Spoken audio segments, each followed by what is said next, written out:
games in total for you to consume starting on Saturday. But we have a little business to take care of here. First, James Jones, D'Angelo Hall, and Cynthia Freeland join me with everything you need for the wild card round. But first, let's bring in Mike Garafolo with who's in and who's out this weekend. Okay, Mike, we've been following a few injuries this week, including the health of two NFC quarterbacks. What are the details there?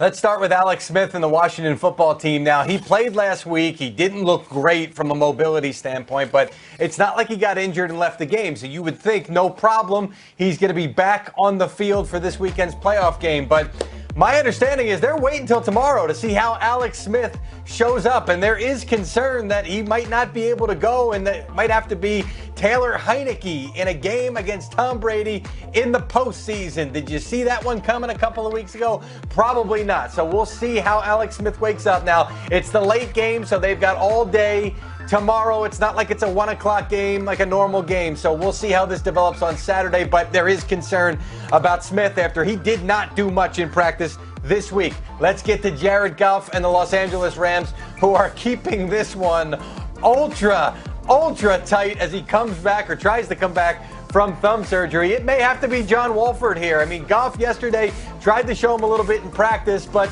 we saw how Wolford played in spot duty this past weekend. So if the Rams wind up leaning on him rather than the uncertainty that is Goff, a lot of folks would not be surprised. But Sean McVay, again, keeping this one really close as he tries to keep the Seahawks guessing. Talk about a circle of trust there at the Rams camp, Mike G. All right, there are some receivers fans were concerned about, including a couple of Buffalo Bills. What can you tell us?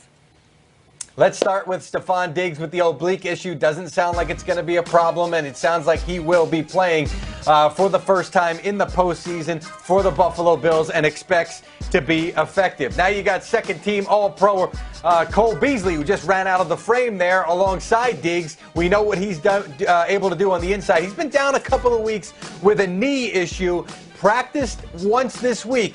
I am told that he is confident that he is going to be able to go. He is a tough guy and will try to gut it out. But the Bills will have to see how he feels tomorrow before making a final call. Mike Evans with the Tampa Bay Buccaneers. Bruce Arians saying that Evans has a shot after what looked like a nasty knee injury in that final game the other day. You're seeing it there, the way that knee bent there.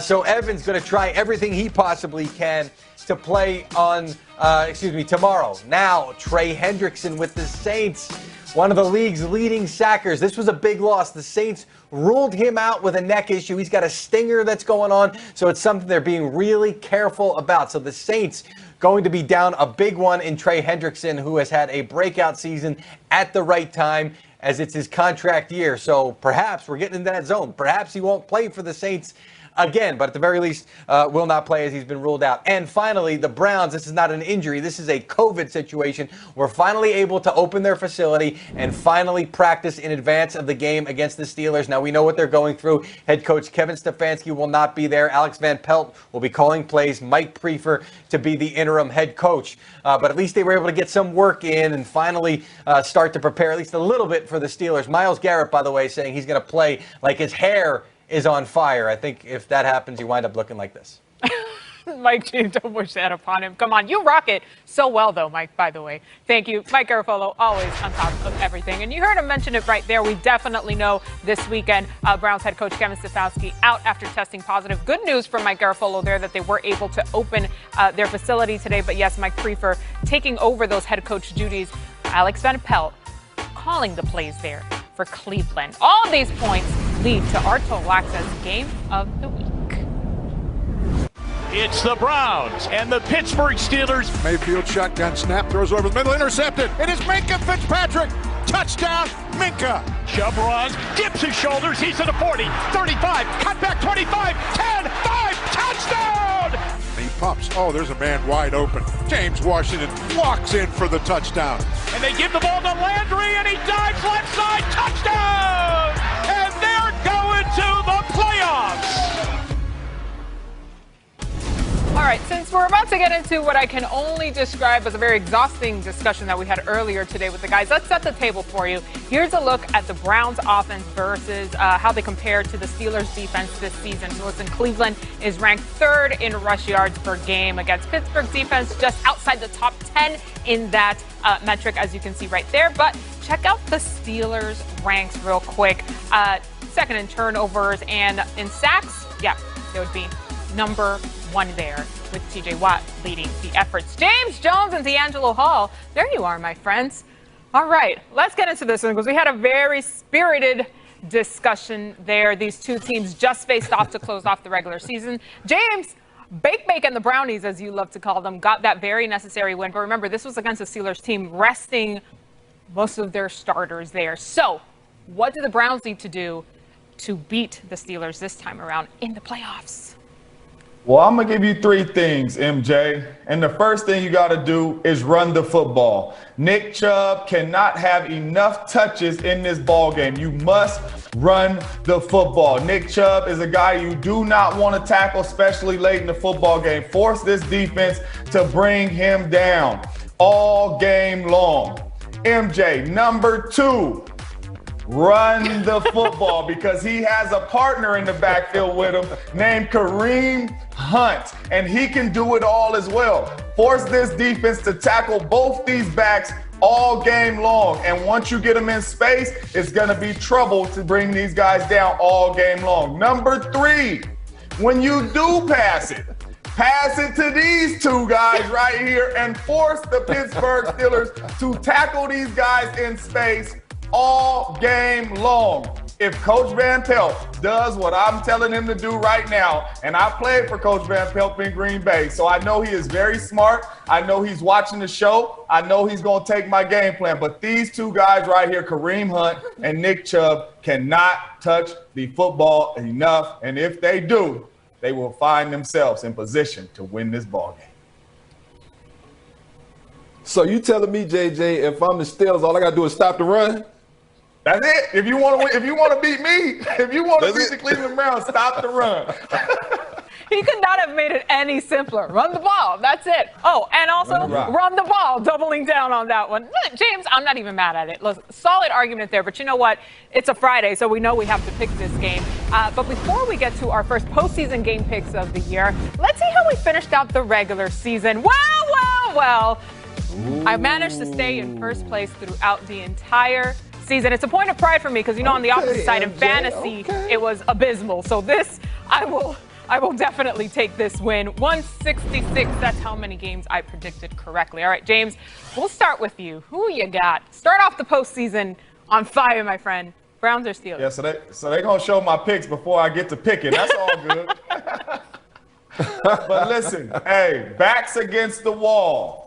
All right, one thing I do know about NFL players, D-Hall, we love when our backs against the wall, people telling us we can't do nothing, and this guy ain't there, and that ain't there, and you don't have this, you don't have that. You want to go out and prove it. I just gave the Cleveland Browns the game plan.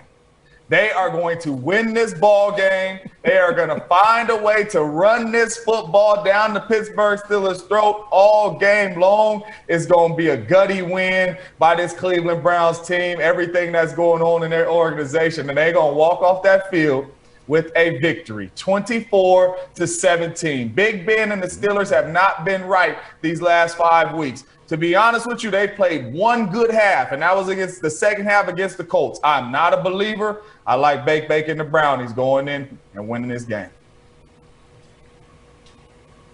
Okay, JJ. Well, look, I like the Pittsburgh Steelers, and I like them by a score of 27-20. I mean, you've heard everyone talk about everything the Browns are going through. Joe Patonio, their starting guard, he'll be out. Not having Kevin Stefanski. A big reason for Baker Mayfield's success this season, we can't minimize it, is Kevin Stefanski. And it's not just his scheme. It's his ability to call those plays at the right time. That's the most crucial thing when you think about a play caller. It's the way he feels his connection and his chemistry with his quarterback. And so I think the Browns are going to miss that just a little bit. And I think the Steelers are just a better football team, a better coach football team. And it's just so much going against the Browns. And look, I'm a Baker fan. I love everything the Browns have done this season, and I just feel so bad that having dug themselves out of that hole, making it to the playoffs, that they still have more things going on. D Hall, have you watched the last 5 games of the Pittsburgh Steelers? You think they just finna flip the switch and ball out? The difference is I've watched the Browns too, brother. And that's the difference. You're just worried about the Steelers. The Browns, if they can't run it, and this physical Pittsburgh defense is going to do everything they can to keep them boys from running that football. D-Hall, to your point, too, we saw a few games where we're like, where is the rushing attack? This has been what you guys have sort of had the crux on every game when you've really, really dominated, and they weren't using it. I will say this, though. James Jones has been consistently riding with Cleveland all season long. However, I do agree with D-Hall here. Even our scores are similar. I do have Pittsburgh taking this one 28-17, the final. Don't worry, James. We have more games to pick in a little bit. Meantime, Mr. Postseason himself, Tom Brady, now leading the Buccaneers into the playoffs, going up against a very tough Washington defense. All eyes on the football team's defensive end, Chase Young, who says, hey, I'm more than ready for the GOAT. If you know me, my team knows me. I'm excited for every game. And Tom Brady, you think I'm not going to be excited to play against the GOAT? Then you tripping. And that is what it is. I'm excited to play against Big Tom. I'm not, I'm not going to apologize for saying I want Tom. No. I want Tom Brady. I want every quarterback I play against. He's obviously a great young player. So, we got our hands full with that D-line, one of the best D-lines in the league. So, Chase is a great young player. He went to Ohio State, so naturally I think the Ohio State-Michigan thing wears off on him a little bit. I understand that. But we're prepared for, a tough challenge, and should be a fun game. It's that smirk by Brady every time. He is not at all fazed, not even a little bit. James Jones, who are you picking here, Tampa or Washington? The Washington football team, I think, is going to come out and they are going to battle. I think this is going to be a close game in the first half. We all going to tune in like, this might be a game. And then here comes that bad man Tom in the second half, and this offense gets to clicking, and they find a way to really dominate the Washington football team. The Washington football team, like we talked about earlier, does not have enough on the offensive side of the ball to compete with Tom Brady and the Buccaneers. So as you